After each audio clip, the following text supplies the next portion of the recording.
ഈശോയുടെ തിരുരക്തത്തിന് ആരാധനയും മഹത്വവും ഉണ്ടായിരിക്കട്ടെ. തിരുരക്തം വാഴ്ത്തപ്പെടട്ടെ. ജൂലൈ 23 തിരുരക്ത തിരുനാൾ, നവനാൾ 6-ാം ദിനം, നിയോഗം വിദ്യാർത്ഥികളുടെ പഠനം, പരീക്ഷാ വിജയം.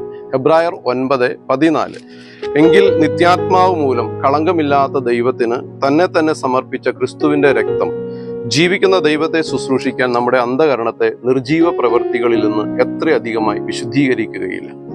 ദൈവിക കാര്യങ്ങളിൽ ഇന്ന് നമ്മുടെ മക്കൾക്ക് തീരെ താല്പര്യമില്ലാതായിരിക്കും. കാരണം ഭൗതിക കാര്യങ്ങളിലെ നേട്ടങ്ങളിൽ മാത്രമാണ് ഇന്ന് മാതാപിതാക്കളുടെ നോട്ടം. ദൈവിക കാര്യങ്ങൾക്ക് 1-ാം സ്ഥാനം കൊടുക്കാതെയുള്ള ഈ നോട്ടം അപകടമാണ്.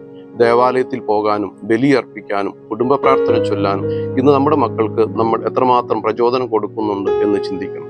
തിരുവചനം പഠിപ്പിക്കുന്നു, ജീവിക്കുന്ന ദൈവത്തെ ശുശ്രൂഷിക്കാൻ നിർജീവ പ്രവൃത്തികളിൽ നിന്ന് നമ്മുടെ അന്ധകരണത്തെ വിശുദ്ധീകരിക്കുന്നത് ക്രിസ്തുവിന്റെ രക്തമാണ്. പ്രാർത്ഥിക്കാം. ഈശോയെ, അങ്ങേ തിരുരക്തത്താൽ എല്ലാ കുഞ്ഞുങ്ങളെയും വിദ്യാർത്ഥികളെയും കഴുകി വിശുദ്ധീകരിക്കണമേ. ആമേൻ. തിരുരക്തം